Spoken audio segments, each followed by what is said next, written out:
In this video, we are going to learn how to add vectors by using the component method. So here I have vector A shown in blue and vector B shown in red.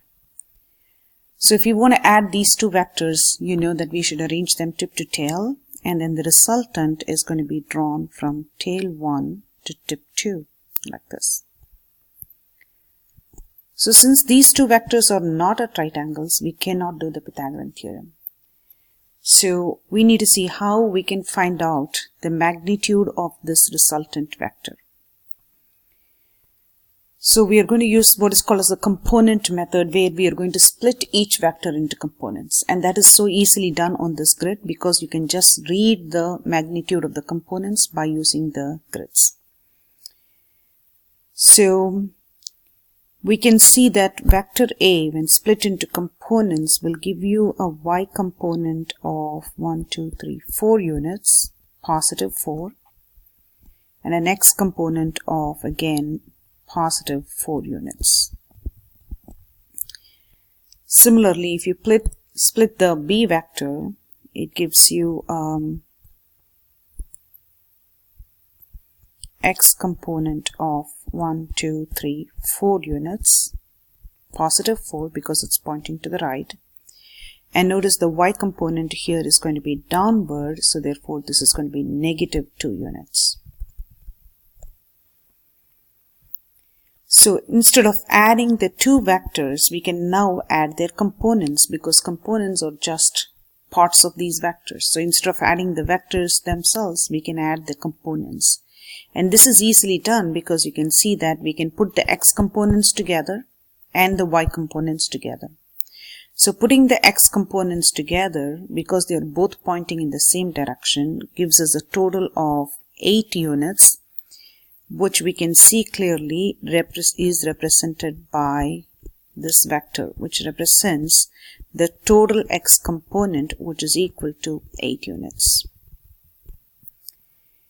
And since we have a y component of 4 from A going up and a y component of 2 going down from B, the net y component, or the total y component, is going to be sigma y, which is total y, equals 2 units upwards. And if you look into this diagram, you can see that the total x and the total y form the two sides of a right angle triangle, for which the hypotenuse is the resultant that we have been looking for. So since I know the total x and the total y, I can easily find the magnitude of the resultant by using the Pythagorean theorem. So the magnitude of the resultant vector, which is a plus b, can be given by 8 squared plus 2 squared, the whole root, which is going to be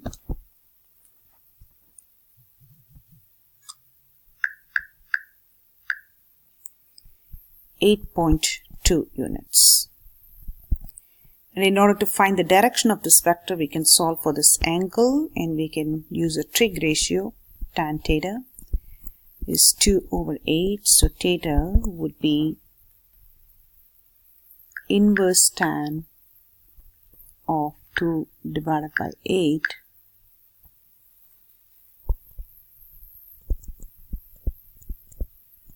and that gives us about 14 degrees. So what we have done is essentially split each vector into components and then added found the total x, the total y, and reconstructed a new triangle, the hypotenuse of which it becomes our resultant. Let's see how we can do this with vectors that are given to us and not on a grid. So let's choose two vectors. So let's say A is 10 meters north of west, say 30 degrees north of west, and B is, say, 5 meters in a direction 20 degrees east of south.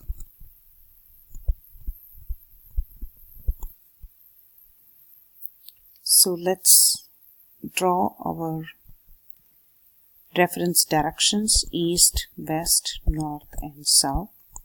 So vector A is going to be 30 degrees north of west. Should be roughly somewhere here.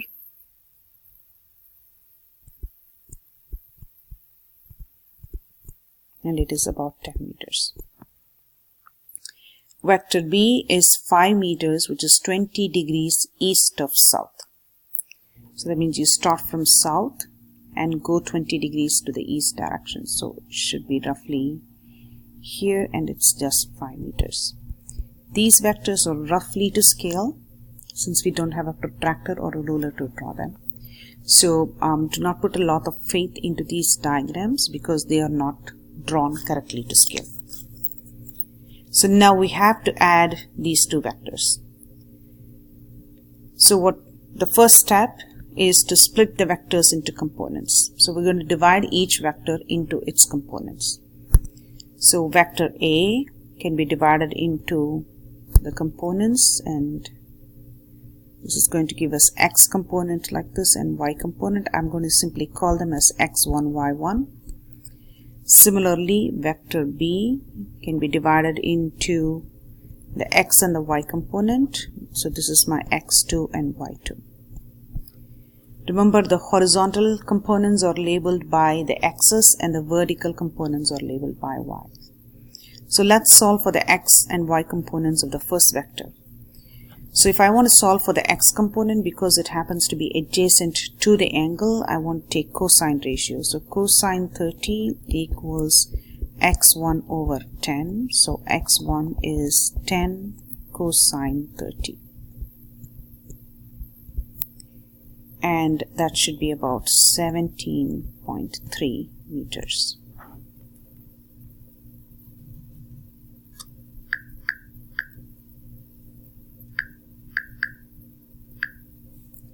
Which is divided by 2, so that's about 8.7 meters. Sine 30 is opposite over hypotenuse, so it is y1 over 10. So y1 should be 10 sine 30, and I know sine 30 is a half, so this is going to be 5 meters. Let's split this into the second vector into components again, this angle being 20 degrees. So we're going to do cosine 20 here. Notice in this triangle, the adjacent side happens to be the y component. So cosine 20 is equal to y2 over 5. So y2 is 5 times cosine 20.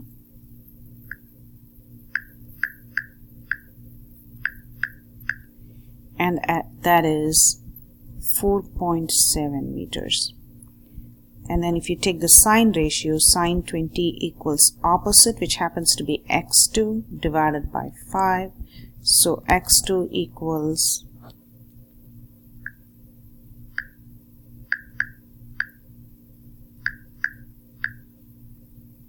5 sine 20, and that turns out to be 1.7 meters. So now what you can do in order to organize all this data, we can make a table for the x and the y components. So A's x component is 8.7 meters, but notice it is in the negative direction, so you're going to write negative 8.7 meters. The y component is upward, so that's going to be positive 5 meters. The signs are very important because that's going to determine how we're going to deal with their magnitudes. y2 is 4.7, but because it's going to go downward is negative 4.7 meters. x2 is to the right, so that is going to be positive 1.7 meters. So these are the components of B. So what we need to do is add the x components to find the total x, and then add the y components to find the total y. And when I say add the components, we are going to add them with their algebraic signs. So 8.7 minus 8.7 plus 1.7 gives us negative 7. And then 5 minus 4.7 gives us 0.3. So you have a total negative component of 7 units and a positive y component of 0.3 units. So if you construct the triangle, negative 7 is going to be something like this. And the y component is just 0.3, so it's going to be a really tiny vector here. And so my resultant is going to be this. And when we look at this triangle, we can clearly see that our resultant is going to be almost equal to the 7 meters because of the fact that the y component is extremely small compared to the x component. We're still going to apply the method in order to calculate the magnitude of the resultant. We know the magnitude is given by the Pythagorean theorem now. So that'll be 7 squared plus 0.3 squared. You take the square root of that, which should be roughly equal to 7.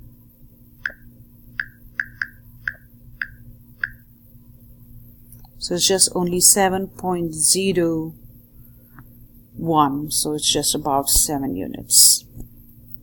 The angle is going to turn out to be really small, so theta is inverse tan of 0.3 divided by 7. And remember, it is opposite side over adjacent side, which means we are only going to write here the lengths of the sides and not use the signs. So 0.3 divided by 7 turns out to be a really small angle, which is about 2.5 degrees.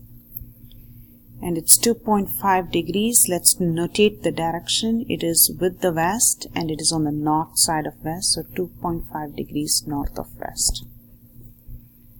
So to summarize, whenever you have two vectors that are pointing in directions that are not perpendicular to each other, the first step is to break them into components. Write the components with the sign, find total x, total y, and then rearrange the total x and total y to form the new right angle triangle, the hypotenuse of which is our resultant. And so we can determine the magnitude by the Pythagorean theorem and the direction by solving for the angle using one of the trig ratios.